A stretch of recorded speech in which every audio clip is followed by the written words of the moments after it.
और इस वक्त बड़ी खबर आ रही है कैश कांड के मामले में जस्टिस यशवंत वर्मा को सुप्रीम कोर्ट से झटका लगा है। जस्टिस वर्मा को यहां पर उन्होंने जो याचिका दाखिल की थी वो याचिका सुप्रीम कोर्ट ने खारिज कर दी है। सुप्रीम कोर्ट ने कहा है कि ये याचिका सुनवाई योग्य नहीं है। सीधा रुख करेंगे हमारे लीगल अफेयर्स एडिटर आशीष भार्गव का। आशीष, क्या थी ये याचिका और क्या कुछ सुप्रीम कोर्ट ने कहा है, विस्तार से बताएं।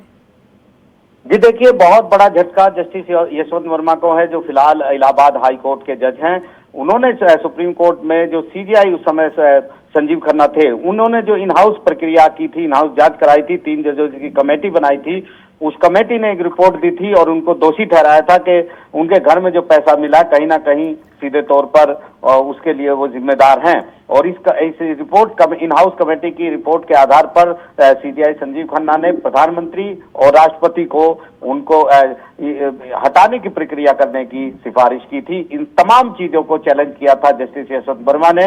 कपिल सिब्बल, मुकुल रोहतगी जैसे बड़े नाम उनके लिए खड़े थे, तमाम दलीलें दी थी, लेकिन सुप्रीम कोर्ट उस समय भी संतुष्ट नहीं था। और अब सुप्रीम कोर्ट ने एक बड़ा फैसला सुनाया है। जस्टिस दीपांकर दत्ता और जस्टिस एजी मसीह की बेंच ने सीधे तौर पर तमाम दलीलें जो यशवंत वर्मा ने रखी थी कि वो खारिज कर दी हैं और ये कहा है कि ये जो याचिका थी इसको इंटरटेन नहीं किया जा सकता, इस पर सुनवाई नहीं की जा सकती।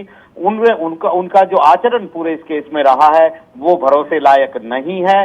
जो सीजीआई ने आंतरिक जांच की प्रक्रिया अपनाई और जो सिफारिश प्रधानमंत्री और राष्ट्रपति को भेजी थी वो पूरी तरह मान्यता प्राप्त है और वो संवैधानिक है, उसमें कोई भी इलीगलिटी नहीं है, जैसा कि यशवंत वर्मा क्लेम कर रहे थे। सुप्रीम कोर्ट ने सुनवाई के दौरान भी सवाल उठाए थे कि अगर ये कमेटी सही नहीं थी, इन हाउस कमेटी, तो आप इस कमेटी में शामिल क्यों हुए थे?